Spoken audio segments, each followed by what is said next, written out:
더 많이 나오셨어요. 은혜가 넘칩니다. 네, 오늘 하나님 말씀은 예레미야 48장 말씀을 생각해 볼 텐데 예레미야 전체가 52장으로 되어 있거든요. 1장은 서론, 52장은 결론, 본론이 2장부터 45장까지는 유다의 심판, 46장부터 51장까지는 이방 나라의 심판, 이렇게 구조가 나눠져 있습니다. 그래서 46장부터 이제 유다를 중심으로 10개국을 향하여 하나님이 심판이 선포되는데 모압은 세 번째 심판이 선포가 됐어요. 그 다음에 모압이 그 심판의 내용이 분량이 많아요. 가장 많은 나라는 바벨론이 가장 많고 바벨론은 우리 큐티 본문에서 한 일주일 동안 그 바벨론의 심판이 다뤄지고 있고요. 그 다음에 두 번째로 지면을 많이 할애한 부분이 모압이에요. 그래서 모압의 그 심판의 내용을 많이 다뤘다는 것은 10나라 중에서 두 번째로 모압이 악하다. 하나님 보시기에 심판받을 만한 요소들이 있다라는 것을 말해주고 있습니다. 그래서 본문에는 모압이 멸망한 이유 세 가지가 나오는데 모압이 멸망한 이유를 살펴보면서 나의 삶은 어떤가 한번 돌아보는 시간이 되기를 바랍니다. 이렇게 보면은 모압이 이렇게 빨간 점으로 딱 되어 있죠. 모압은 에돔, 모압, 암몬 이렇게 되어 있잖아요. 그래서 모압은 어떻게 그 나라가 형성되었냐면은 아브라함의 조카가 있죠. 아브라함이 갈대아 우르를 떠날 때 조카 롯을 데리고 떠납니다. 떠나서 가나안에 정착하면서 살게 됐는데 아브라함도 거부가 되고 롯도 거부가 됐어요. 그래서 같이 살 수가 없어서 이제 헤어져야 되는데 아브라함이 롯에게 그랬죠. 네가 살펴봐라. 어디가 좋은지 살펴봐라. 그래갖고 롯이 사람의 눈으로 볼 때 아주 물이 많고 푸른 초장을 선택했어요. 그런데 롯이 그 선택할 때 하나님께 묻지 않았어요. 인간적인 눈으로 세상적인 관점으로 여기가 비옥하네. 그리고 그 땅을 선택했는데 그 땅이 소돔과 고모라였고요. 처음에는 소돔과 고모라 근처에서 살다가 나중에 보면은 소돔 성 안에서 모압이 사는 롯이 살게 되는 것을 볼 수가 있습니다. 롯이 소돔과 고모라가 심판 받을 때 하나님께서 아브라함을 생각해서 롯을 이끌어내는데 천사를 롯의 가정에 보내죠. 그래서 오늘 밤 이 성이 심판 받을 것이다라고 말했을 때 롯이 지체했다 이렇게 나와요. 롯의 성품이 지체하는 성품이 있어요. 무슨 일을 결정할 때 하나님 앞에 묻지 않았고요. 그다음에 이제 심판이 있으니까 떠나야 되는데 지체했어요. 그래서 성경에서 롯은 의인이다 말하기 때문에 구원받은 백성은 맞아요. 그런데 롯이 소돔과 고모라에 살면서 한 명도 이 심판에서 소돔과 고모라의 사람이 구원받지 못했어요. 이것은 롯이 그 성 안에서 영적인 영향력을 발휘하지 못했다라는 것을 말해주고 있고요. 또 롯은 자기는 구원받을지 모르는데 자녀들과 아내는 하나님 앞 같이 나오지 못했죠. 그래서 롯이 도망가서 롯의 딸이 롯을 보면서 우리에게 후손이 없다 하면서 아버지를 통해서 아들을 낳는데 그 아들 이름이 모압이에요. 둘째 딸이 아들을 낳는데 그 이름이 암몬이에요. 그래서 모압이라는 나라를 족속을 형성하고 암몬이라는 족속을 형성했습니다. 그래서 모압은 아브라함과 혈통이 같아요. 아브라함은 믿음의 자손이었거든요. 그러면 롯도 믿음의 자손을 이루고 그 후대가 믿음 안에서 살아야 되는데 그런 자녀에게 영적인 영향력을 주지 못했다 하는 것을 볼 수가 있습니다. 이 모압에 대해서 또 하나님이 심판을 선언하는데 한번 어떤 모압이 무슨 이유로 심판받게 되었는지 한번 알아보기로 하겠습니다. 에레미야 48장 1절에 보면 모압에 관한 것이라 하면서 에레미야 선지자가 하나님께 들은 모압에 관한 심판의 말씀을 선포합니다. 만군의 여호와 이스라엘의 하나님께서 이렇게 말씀하셨다. 오호라 모압의 찬송 소리가 없어졌다. 그러니까 모압의 찬송은 모압에 대한 명성이거든요. 주변 나라가 모압을 높이고 모압의 강대함을 찬양하고 그랬는데 그 소리가 없어졌다 이렇게 말씀하고 있고요. 그다음에 헤스본에서 무리가 그를 해하려고 악을 도모하고 이르기를 이렇게 그러니까 하나님께서 모압을 치는 그런 바벨론을 보내신다 하는 것을 여기서 의미하고 있습니다. 와서 그를 끊어서 나라를 이루지 못하게 하자. 그러니까 바벨론이 모압을 나라를 이루지 못할 정도로 멸하겠다 하는 그런 말이 있다는 거죠. 그다음에 만민이여 너도 조용하게 되리니 칼이 너를 뒤쫓아가리라. 이건 전쟁을 의미하는 거죠. 자, 이렇게 모압이 심판이 준비되었다는 것을 예고하고 있습니다. 그러면 모압이 심판받게 되는 이유가 7절에 나오는데 뭐라고 나오냐면 내가 내 업적과 보물을 의뢰했다, 신뢰했다는 거예요. 그러니까 모압이 자신의 업적을 의지하고 자신의 보물을 의지했다 이렇게 말하고 있습니다. 여기서 업적은 뭘 말하냐면 그 모압의 많은 가축과 막 이런 것들을 의미하기도 하고요. 두 번째로는 모압의 어떤 지리적인 이점, 난공불락의 요새를 가지고 있었기 때문에 외부의 침입을 한 번도 받지 않았어요. 그 다음에 강한 군사력을 가지고 있었어요. 그래서 모압은 우리는 외부 세력의 침입을 받지 않을 것이다. 우리는 망하지 않을 것이다 라는 자신감을 가지고 있었어요. 그러니까 모압이 군사력을 의지하고 있었다. 강한 군사력을 가지고 있었다. 이런 것을 말하고 있어요. 그 다음에 보물을 의뢰했다. 이것은 모압이 경제적으로 부유했다라는 것을 말해주고 있습니다. 그래서 모압은 강수량이 많았다고 합니다. 그래서 땅이 가물지 않고 메마르지 않았기 때문에 목축업을 해도 잘 되고 그다음에 그 땅에 포도 농사를 지어도 농사가 수확이 잘 이루어서 결실을 많이 맺었다 이렇게 말합니다. 그러니까 좋은 땅을 가지고 있었기 때문에 경제적으로 풍성하고 부유함을 누렸다 이렇게 볼 수가 있습니다. 그러니까 모압이 자신의 어떤 풍부한 그런 경제력, 잘 사는 그런 것을 의지하면서 하나님을 의지하지 않았죠. 하나님과 가까이 하지 않았습니다. 그래서 모압이 심판받게 되는 그 이유, 멸망한 이유는 좋은 환경을 의지했기 때문이다. 그 좋은 환경은 난공불락의 요새, 그다음에 강한 군사력, 그다음에 풍부한 경제력 이것을 의지했기 때문에 하나님의 심판이 선포되어도 망하지 않을 것이다라는 그런 신뢰를 스스로 백성들이 그 마음에 스스로 신뢰를 가지고 있었습니다. 그런데 하나님께서 너도 정복을 당할 것이요 이렇게 말하죠. 너도 정복을 당한다는 것은 유다가 바벨론에 의해서 패망한 다음에 4년 뒤에 모압이 바벨론에 의해서 멸망을 당합니다. 그러니까 유다 이스라엘 백성들이 자기는 선민이라는 의식을 가지고 있었고요.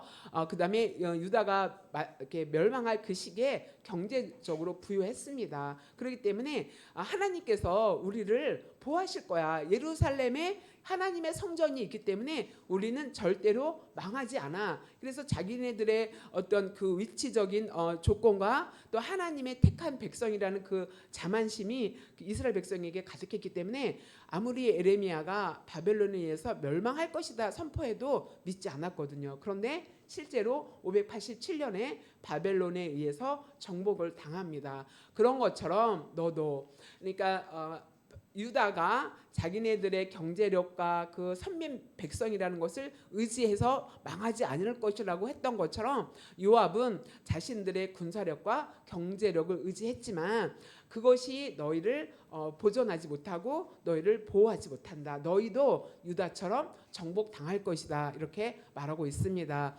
그모스는 그의 제사장들과 고관들과 함께 포로가 되어 갈 것이다. 그모스는 모압이 믿었던 신을 말하거든요. 근데 모압 백성을 그모스의 백성 이렇게 말했습니다. 그러니까 그모스를 섬기던 제사장도 포로가 되고 고관들도 다 포로가 되어서 바벨론에 의해서 파멸당할 것이다. 이렇게 말하고 있습니다. 그래서 8절에 파멸하는 자가 와서 성읍에 이를 것이고 한 성읍도 남아나지 못할 것이다. 골짜기가 멸망할 것이고 평지도 파멸될 것이다. 하나님이 이렇게 말씀하셨다 하면서 모압의 그 멸망에 대해서 예레미야가 선포하고 있었습니다. 자, 그런데 15절에 보면은 하나님의 마음이 나와요. 심판하시는 그 하나님 마음. 그러니까 그 죄악을 참을 수가 없어서 심판을 하되, 심판할 때 그 하나님의 마음이 어떤지 15절에 나오고 있습니다. 만군의 여호와가 일컫는 만군의 여호와라 일컫는 왕께서, 하나님이 왕이라는 거죠. 이와 같이 말하노라. 모압이 황폐하게 되었도다. 그 성읍들은 사라졌고 그 선택받은 장정들은 내려가서 죽음을 당하니. 선택받은 장정이라는 것은 군사를 모집했을 때 아주 강한 그 힘을 가지고 있는 군사들을 말해요. 선택받은 그 장정과 군사들도 죽임을 당할 것이다, 이렇게 말합니다. 그런데 그러므로 그 심판이 임할 때 나의 마음이, 하나님의 마음이 모압을 위하여 피리 소리를 내며 나의 마음이 길하레스 사람들을 위하여 피리같이 소리를 내나니, 이렇게 말해요. 모압을 위해서 하나님이 피리같이 소리를 낼 것이고 그 땅 사람들을 위해서 하나님이 피리같이 소리를 내리라, 이렇게 말합니다. 여기서 피리같이 소리를 낸다는 것은 하나님의 마음을 이야기하는 거예요. 피리는 부는 악기를 말하잖아요. 그런데 슬픈 곡조로 피리를 부는 그 소리처럼 하나님께서 죄로 인해서 모압을 심판하시긴 하지만 그 땅과 그 땅 백성을 위해서 슬퍼하는 마음을 하나님이 가지고 계셨다 하는 것을 말합니다. 그러니까 하나님이 심판을 기뻐하지 않고 이방 나라의 모압이 멸망하긴 하지만 하나님의 마음이 기쁘지 않고 슬픈 마음을 가졌다 하는 것을 여기서 말해주고 있습니다. 그러면서 이는 그가 모은 재물이 없어졌습니다. 그들이 의지하는 경제력이 하루아침에 무너지게 될 것이다라는 것을 말해주고 있습니다. 자, 모압 백성은 그 아름다운 자연과 그 풍성한 것들, 그 모든 것이 다 하나님이 공급했기 때문에, 하나님이 허락했기 때문에 누릴 수 있었던 것인데 그렇게 생각하지 않았어요. 하나님을 의지하지 않고 자기들이 가지고 있는 좋은 조건과 여건과 환경을 의지했습니다. 자, 마찬가지로 오늘날 우리도 하나님이 주신 것들을 감사하지 않고 내가 가진 어떤 든든한 그 환경과 배경을 의지한다면 하나님 기뻐하지 않으실 것이라는 것을 여러분이 기억하시기 바랍니다. 자, 두 번째, 모압이 왜 멸망했냐? 13절에 보면 이스라엘 집이 베델을 의뢰함으로 수치를 당한 것 같이 모압이 그못으로 말미암아 수치를 당하리라, 이렇게 말합니다. 이건 뭐냐면 이스라엘 백성이, 이스라엘은 북이스라엘을 말하는 거예요. 북이스라엘, 남유다 이렇게 나누는데 북이스라엘이 베델을 의뢰했다는 것은 베델에 그 제단을 세워놓고 그 베델을 신뢰했던 것을 볼 수가 있습니다. 앞에 그림을 보면은 네, 여기 보면은 빨간 글씨로 빨간 그 화살표가 있죠. 맨 남쪽에 베델이 있고요. 북쪽에 단이라고 있어요. 그러면 남과 북이 갈라질 때 여로보암이 이제 1대 왕이었는데 여로보암이 베델에 제단을 세우고요. 단에다가 제단을 세웁니다. 그래서 북이스라엘 백성이 예루살렘에 가서 예배하지 못하게 합니다. 성경에 보면 이스라엘의 장정들은 3번 절기에 하나님 앞에 나오라 이렇게 말했거든요. 그러면 나라가 갈렸어도 북이스라엘 백성들이 예루살렘의 성전에 가서 하나님을 예배해야 되거든요. 그러니까 여로보암이 북이스라엘 백성이 예루살렘에 가서 왔다 갔다 하면서 예배를 드리면서 백성들의 마음이 바뀔 것을 생각해서 예루살렘에 가서 예배하지 못하게 막았어요. 그리고 베델에 단을 세웠어요. 이 베델은 야곱이 하나님 앞에 내가 여기에 돌아오게 되면은 제단을 쌓고 11조를 드리겠습니다 하고 약속한 것이거든요. 그러니까 베델은 남과 북의 경계선이고요.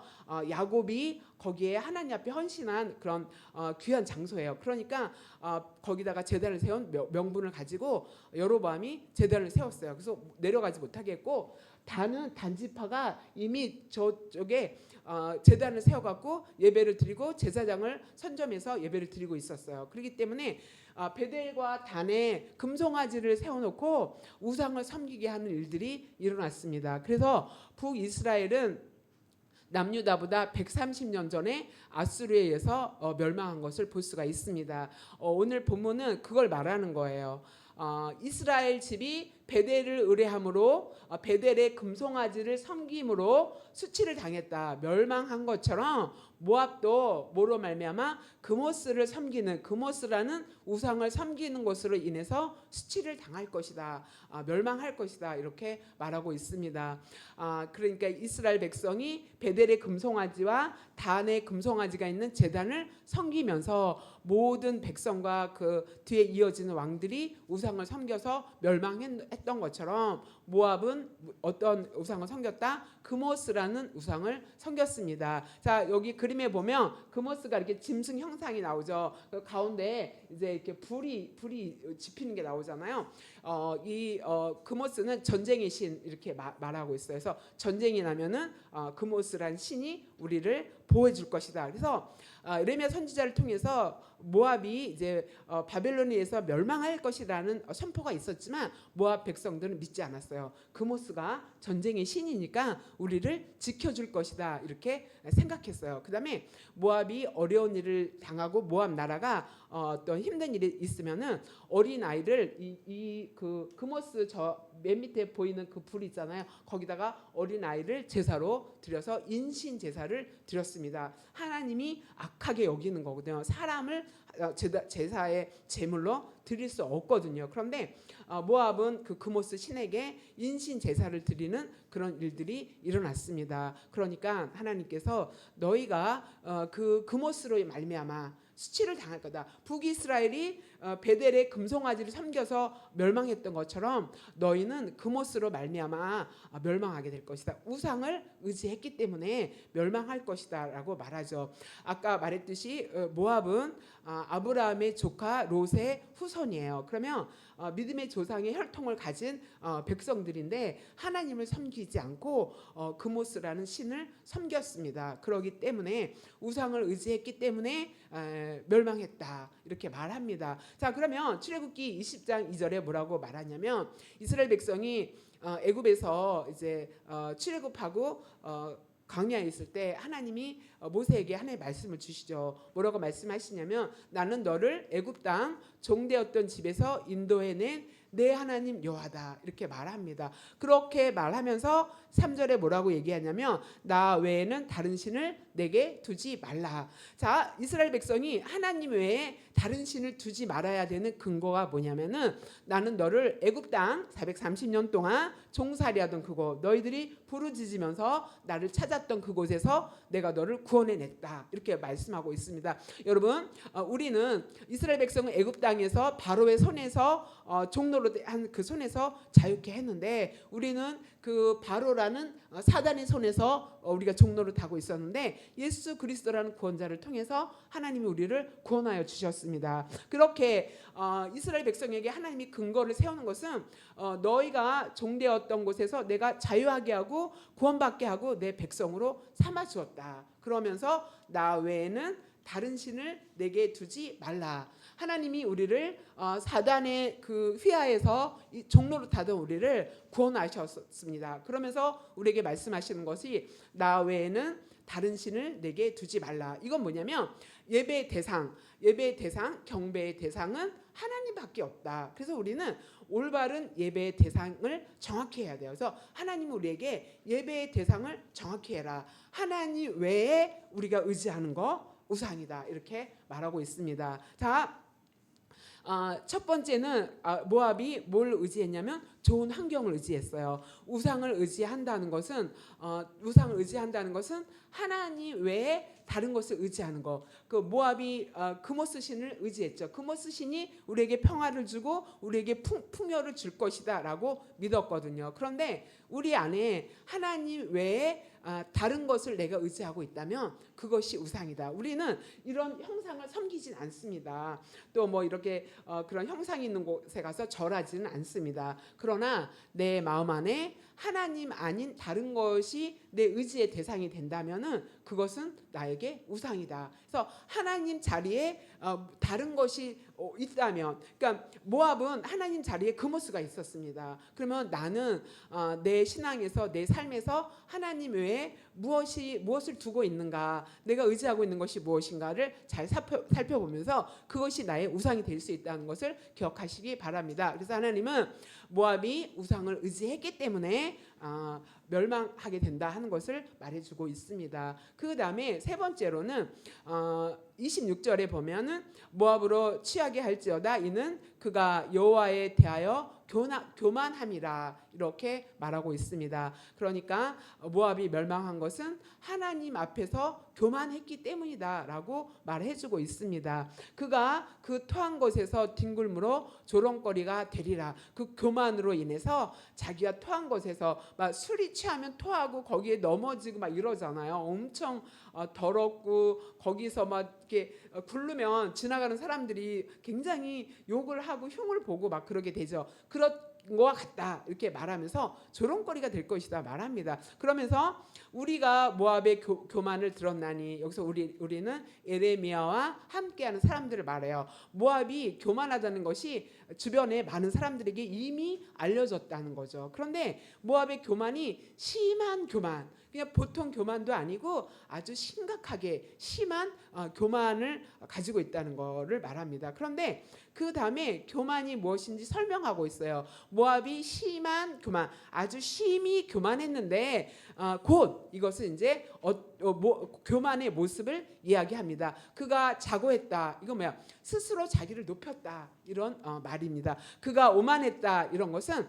자기를 높이면서 다른 사람을 업신여기는 거예요. 낮게 보죠. 자기는 높은 자리에 놓고 다른 사람 다 낮게 보고 우습게 보는 자세를 말합니다. 그 다음에 자랑이라는 것은 앞에 있듯이 우리나라는 군사력 다른 나라의 침범을 받아본 적이 없어. 침범할 수도 없어. 우리가 가지고 있는 이 풍부한 경제력, 소유 이것을 자랑했어요. 그것도 교만이다 이렇게 말하고 있습니다. 그래서 그 마음에 거만이로다 마음 안에. 그러니까 모압 사람들은 마음속에 이미 교만, 자기를 높이는 것이 있고 삶 속에서 막 자랑하면서 교만했다는 것을 말해주고 있어요. 그래서 마음이 교만하고 그의 삶이 교만했다라는 것을 말해줍니다. 여기서 교만의 그 요소는 뭐냐면 자기 자랑. 자기를 높이는 거. 그래서 모압의 그 멸망의 원인은 좋은 환경, 우상, 그다음에 자신의 자랑,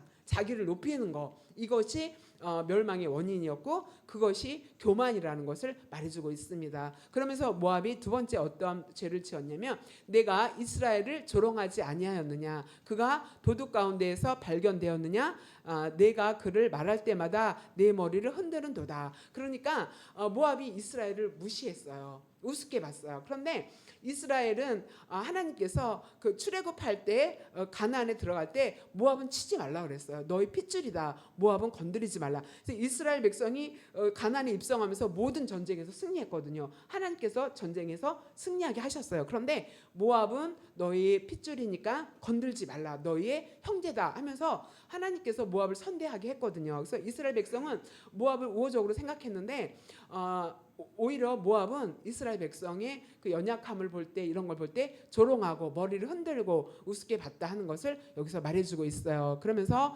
모압 주민들아 너희는 성읍을 떠나 바위 사이에 살지어다. 이제 성읍에서 쫓겨나서 바위 사이에 그 든든하다고 생각했던 그 어떤 난공불락의 요새가 모압을 지켜주지 못했죠. 그 다음에 출입문 어기 가장자리에 깃들이는 비둘기 같이 할지어다. 그러니까 비둘기처럼 그 미래가 어떻게 될지 모르는 그런 위치에 떨어지게 된다 하는 것을 말해주고 있습니다. 그런데 그 모압의 교만의 원인은 앞에서도 살펴봤지만 11절에 이렇게 말하고 있어요. 모압은 젊은 시절부터 평안했다. 모압은 포로도 된 적이 없다 이렇게 말해요. 그러니까 잘 사는 거야. 지속적으로 잘 살고 평화를 누렸어요. 그 다음에 남의 나라의 침범을 받아서 포로가 된 적도 없어요. 그러니까 마음이 엄청 높아진 거죠. 계속 그럴 줄 알았어요. 하나님의 심판이 선포되어도 우리는 끄떡 없을 거야 이렇게 생각했어요. 그런데 그것을 어떻게 예를 드냐면 마치 술이 그 찌꺼기 위에 있고 이 그릇에서 저 그릇으로 옮기지 않은 같다 이렇게 말해. 이건 뭐냐면 포도 농사가 잘 되니까 포도주 통에다가 그 포도를 담가서 포도주를 만들 때 오래 시간이 지나면 찌꺼기가 가라앉고 위에 술이 뜬다고 합니다. 그런데 그것을 그릇을 바꿔서 옮기지 않으면은 그 맛이 남아 있어서 냄새가 변하지 않는다. 술 맛이 변하지 않고 오랜 동안 한 통 안에 있으면은 아주 최고급의 술이 된다고 합니다. 그러니까 여기서 말하는 것은 첫 번째 무슨 의미냐면은 너희가 다른 나라의 침범을 받지 않았기 때문에 한 번도 이 그릇에서 저 그릇으로 옮겨보지 않게 그렇게 살았어. 외부적으로 너희들은 어려움을 당한 적이 없어라는 것을 말하고, 두 번째로는 뭘 말하냐면 그랬기 때문에 너희가 한 번도 어떤 연단이나 훈련과 어떤 어려움을 당해보지 않았기 때문에 너희 마음의 안에 있는 그 죄악이 변화되고 새롭게 될 기회가 한 번도 없었다. 그래서 너희 마음 안에 있는 죄악이 한 번도 변하지 않고 그대로 있었다 하는 것을 말하고 있습니다. 그래서 외면적으로 내면적으로 상징적으로 포도주를 예를 들어서 하나님이 모압이 변하지 않는 악이 그 안에 남아있다 하는 것을 말해주고 있습니다. 그러므로 12절에 여호와께서 말씀하시니라 날이 이르리니 내가 술을 옮겨 담는 사람을 보낼 것이다. 한 번도 술통을 바꿔본 적이 없는데 그래서 평안하게 잘 살았는데 그래서 그 죄악이 여전히 그 안에 있었죠. 그러니까 하나님께서 바벨론을 통해서 술통을 옮기는 일들이 일어날 것이다. 술을 옮겨 담는 사람을 보낼 것이다. 그러니까 바벨론을 통해서 너희가 멸망을 당할 것이다 라는 것을 말해주고 있습니다. 그들이 술통을 기울여서 그릇을 비울 것이다. 술을 담은 그 병들을 부술 것이다. 너희들이 의지하는 그 포도주가 가져다준 너희의 부여와 풍요가 깨어질 것이다. 이렇게 말하고 있습니다. 너희가 어찌하여 우리는 용사여 능란한 전사라고 말할 수 있느냐? 그 모든 것이 하나님이 지켜주지 않으면 또 하나님께서 불어버리시면 한 번에 다 사라지게 될 것이다 라는 것을 말해주고 있습니다. 자, 모압이 멸망한 세 번째 이유는 교만했기 때문이라는 것을 여러분 기억하시기 바랍니다. 교만은 패망의 선봉이라 그랬습니다. 망하는데 내가 망하는 이유에 가장 앞에 있는 것이 교만 때문이다 이렇게 말했어요. 하나님은 겸손한 자를 가까이 하고 교만한 자를 물리치시겠다고 했습니다. 교만한 자를 내가 대적하겠다 그랬어요. 하나님께서 교만한 자를 대적자로 생각하신다는 거죠. 그만큼 교만이 무섭다는 것을 이야기해주고 있고요. 교만은 나를 높이고 내가 가지고 있는 것을 자랑할 때 하나님이 상대적으로 낮아지는 것을 여기서 말해주고 있습니다. 그래서 우리는 모압의 그 멸망하는 원인을 들으면서 내 마음은 교만하지 않는가? 나는 스스로 높이거나 다른 사람을 업신여기거나 내 능력과 내 소유를 자랑하거나 또 내가 가지고 있는 그런 든든한 것들을 자랑하면서 살고 있지는 않나. 그것들이 하나님 앞에서 자랑할 만한 것이 되지 못하는데 자랑할 때 하나님께서 낮추시는 그런 일들이 일어난다 하는 것을 기억하시기 바랍니다. 자, 말씀을 마무리하겠습니다. 오늘 말씀을 생각하면서 함께 기도할 터인데요. 하나님, 내가 가지고 있는 능력이나 경제력을 의지하지 않고 주님을 의지하게 하소서. 혹시 내가 능력을 가질 수도 있죠. 경제력 가질 수 있죠. 그런데 그것을 하나님 잊어버리고 그것을 의지하고 사는 게 잘못됐다는 것을 말하고 있습니다. 그래서 앞으로 내가 가질 능력이나 경제력을 소유할 수 있을 수도 있잖아요. 그럴지라도 하나님을 높이는 그런 자리에 서게 해달라고 기도했으면 좋겠고요. 그 다음에 우상을 섬겨서 우상을 의지해서 멸망하게 됐는데 주님이 있어야 할 자리에 다른 것을 놓지 않고 살게 하옵소서. 그래서 우리의 마음을 잘 다스려야 되겠습니다. 그 다음에 마음과 삶이 겸손해서 나 자신을 높이는 그런 것이 아니라 교만하지 않고 겸손한 삶을 살게 해달라고 우리 함께 기도하고 뒤에 나오는 주제기도 제목 가지고 함께 기도한 시간 갖도록 하겠습니다. 기도하겠습니다. 하나님 아버지 감사합니다. 성령 하나님께서 오늘 또 아버지